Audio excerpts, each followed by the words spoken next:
It's Scola, and welcome to Motivation Monday. So today's topic is going to be a really personal one. It's going to be about why I was obese when I was younger. I've touched upon this in videos before, and I've mentioned it probably on my blogs like Tumblr and also my blog. On my blog you can probably find it there as well. But I haven't really gone into that much detail, and a lot of things held me back from doing so. Today I decided, whatever, I'm just gonna make the video, and it's just because I feel like my story could really help a lot of you out. I feel like it's something a lot of people would go through, but a lot of people stay quiet about, and so I wanted to talk about it.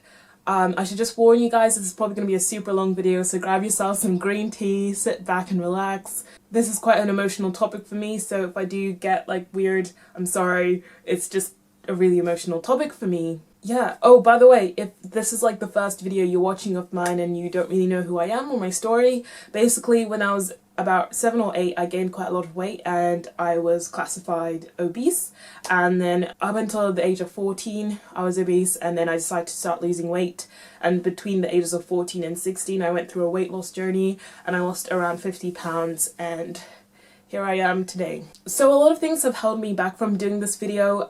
Some of it is to do with myself. I didn't feel ready to really talk about this. It's just a difficult topic for me to talk about. Also, this isn't just my story, it involves a lot of other people.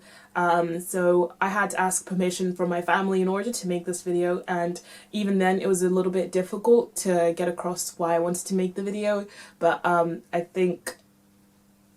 think it's alright. I think it's alright. So the story probably starts with my parents' marriage, which wasn't the best. There was a lot of friction throughout my childhood between my mother and my father, and it had a lot to do with my father. Basically he has had, I don't know, a mental condition, mental illness, whatever you want to call it. And it's really sad actually, because even for this video I can't go into too much detail because of the stigmatization that we still have in today's society, that if I was to say everything, that it could affect his life in some way, just because of the stigma surrounding mental illnesses, especially in my culture, to be specific. It's actually one of the main reasons it's been difficult for me to make this video. We have certain beliefs in our culture and certain ways. By the way, I'm from Zimbabwe, if you didn't know.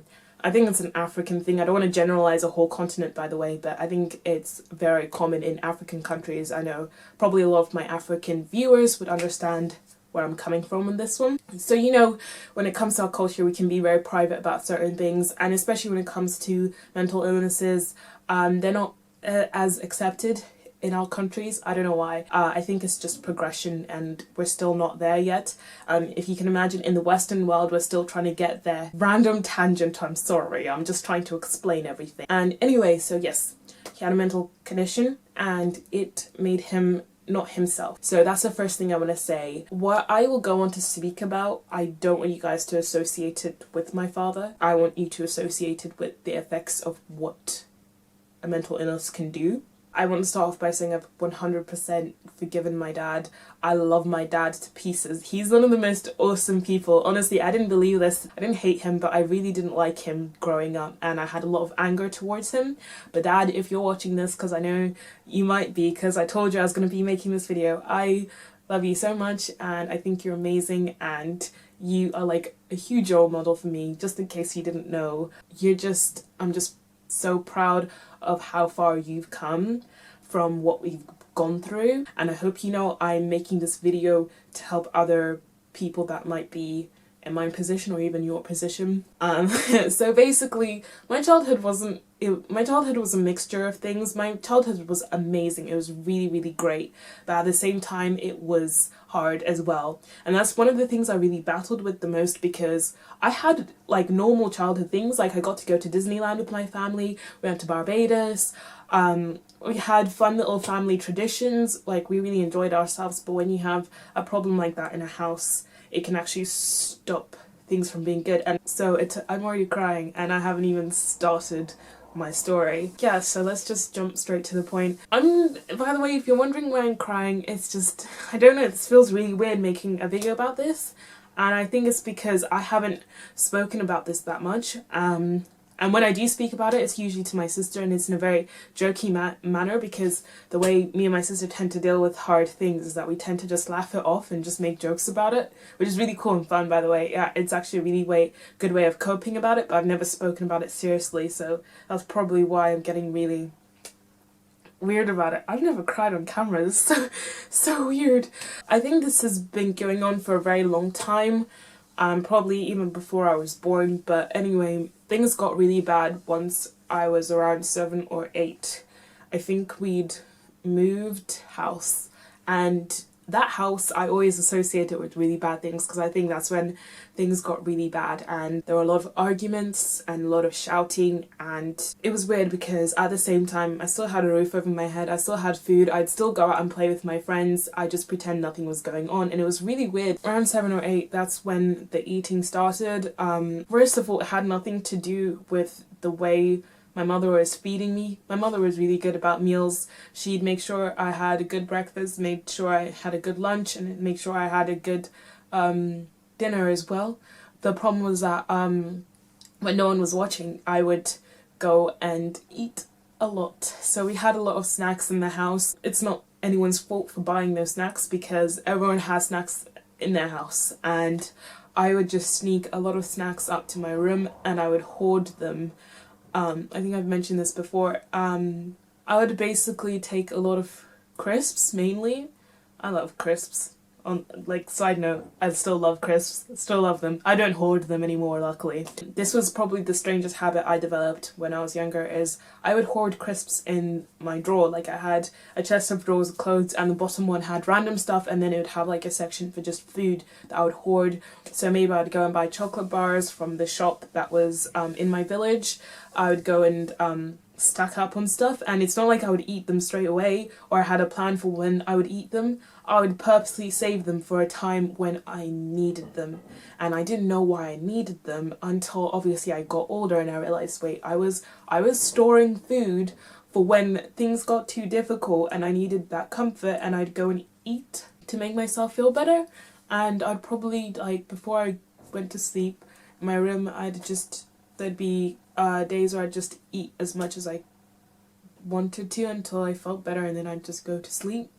And I'm getting upset about it just because at the time I didn't even know. And when I think about it, I don't think about it as me. I think about it like a little girl. I'm looking from the outside in, like that little girl was like coping with it in such a bad way and she didn't even know. So yeah, I did that for a few years and I just eat. And then the bullying started at school as well because of my weight. It wasn't bad. It wasn't like really bad bullying, honestly. When I talk about bullying throughout my life, I don't know if I'm just watering it down or downsizing how bad it was. But in my opinion, from other stories I've heard about people being bullied, or I've seen other people be bullied at school, it really wasn't on that level. It was always little comments here and there, like from people just being mean about my size, and that didn't help. No, I didn't see it as being a problem at the time. I knew I was sad and I knew I was going through some really bad stuff, but I didn't see it as a problem because people would make excuses for me. I was big boned, it was natural, it was baby fat, I'd lose it eventually, naturally, apparently, and no one realised because to everybody else they'd see me eating and I'd be eating normal portions of food, but then obviously it was when I'd be hoarding my food to eat it by myself when nobody could see me. And I've noticed I still have this weird thing that I still do that. Damn it, stop it. Ugh. I still do it. I still have that weird habit where sometimes, I think my mom actually pointed it out once because she walked in on me doing it. Like, I was just in the kitchen and I was just eating so much. But this is later on in my life. This is once I'd lost the weight even.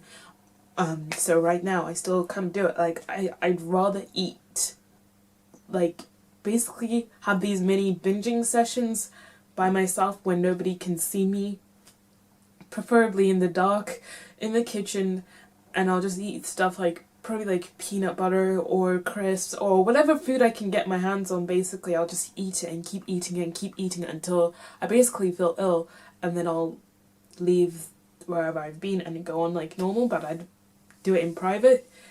And I have noticed that I do this, so I have started forcing myself, if I'm going to eat anything, I will go and eat it in front of somebody. Yeah, emotional eating is still something I still do, clearly. It's still something I have trouble with. Anyway, where was I?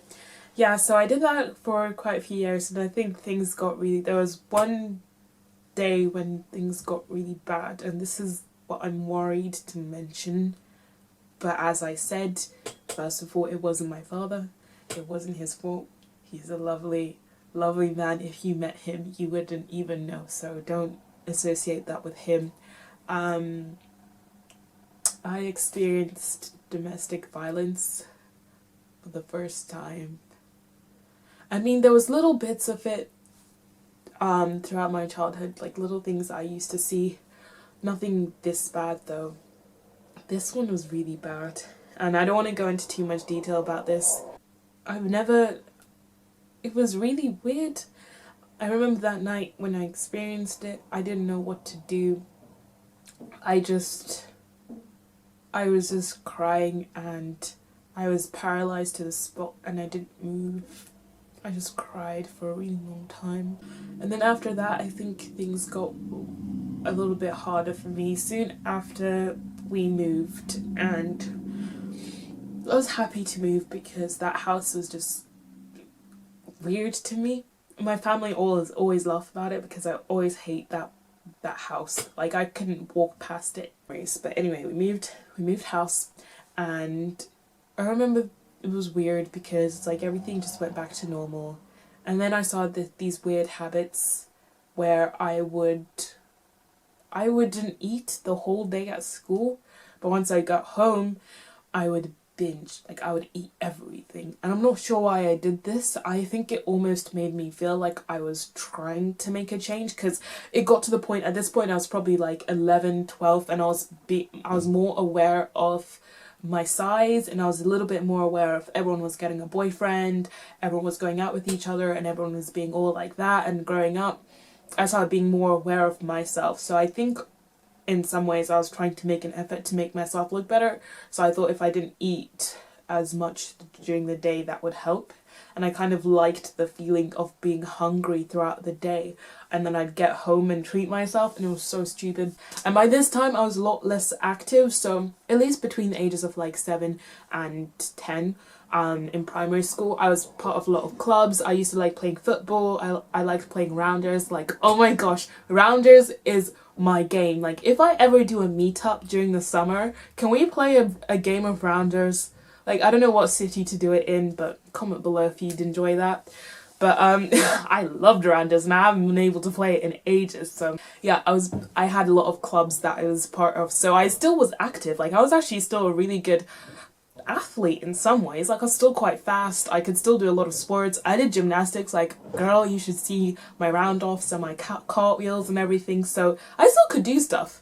I was just overweight, and I think I probably, once I went to high school, secondary school, that's when I kind of got bigger and bigger, because I stopped all the activities because it wasn't cool anymore, and everything like that. So I just got bigger and bigger, and I went on this weird cycle of not eating throughout the day and then eating in the evening a lot, and just being lazy. I didn't do much. Luckily around this time I had the outlet of YouTube to kind of let everything out, so it was fine. And yeah, things were still rocky. Things were always rocky with my parents, so yeah, things just got really bad again. And it was, I think this time was harder because my sister had left for uni. I was just turning from 13 to 14, and she'd left for uni, so I was kind of alone in that situation. And the arguments started, and bad things happened again, and it was just really difficult. And eventually my father left for a very long time, and that was probably the hardest time. I think this is probably the one thing I've had the hardest time forgiving him for. Now it's just for leaving me for so long. Damn it, do I even have any tissues in this room?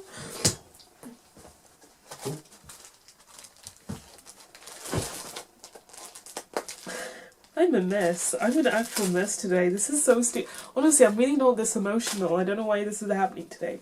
Anyway, so yeah, he left for a very long time, probably about a year. And funnily enough, in that year, I started losing weight. And, you know, it was really difficult, but it actually really worked out. I remember that summer, you know, he'd gone and I literally didn't hear from him. Oh. And yeah, and that's when I started losing weight and I started working really, really hard.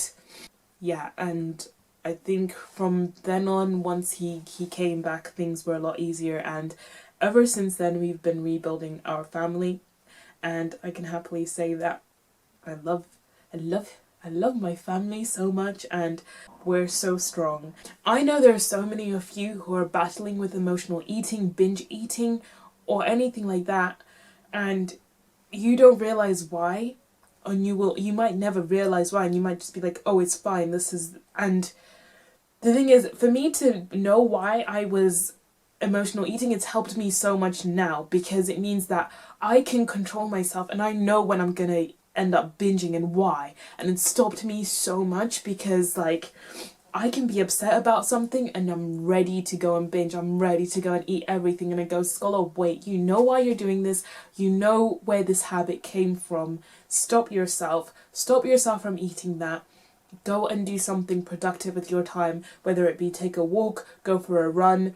I feel like I look at food very differently to other people still, but at least I'm healthier. Things have gotten a lot better.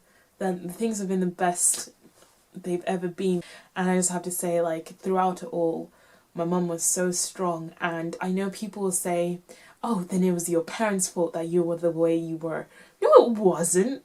No, it wasn't at all. It's never anyone's fault, and that's the thing. And I know a lot of people always want to find someone at fault, especially when it comes to childhood obesity, but honestly, it is not. Like, this is a topic for a whole other video to do with childhood obesity. It's not. It just happens. It's just what happens. Everyone's a human, and everything happens to people.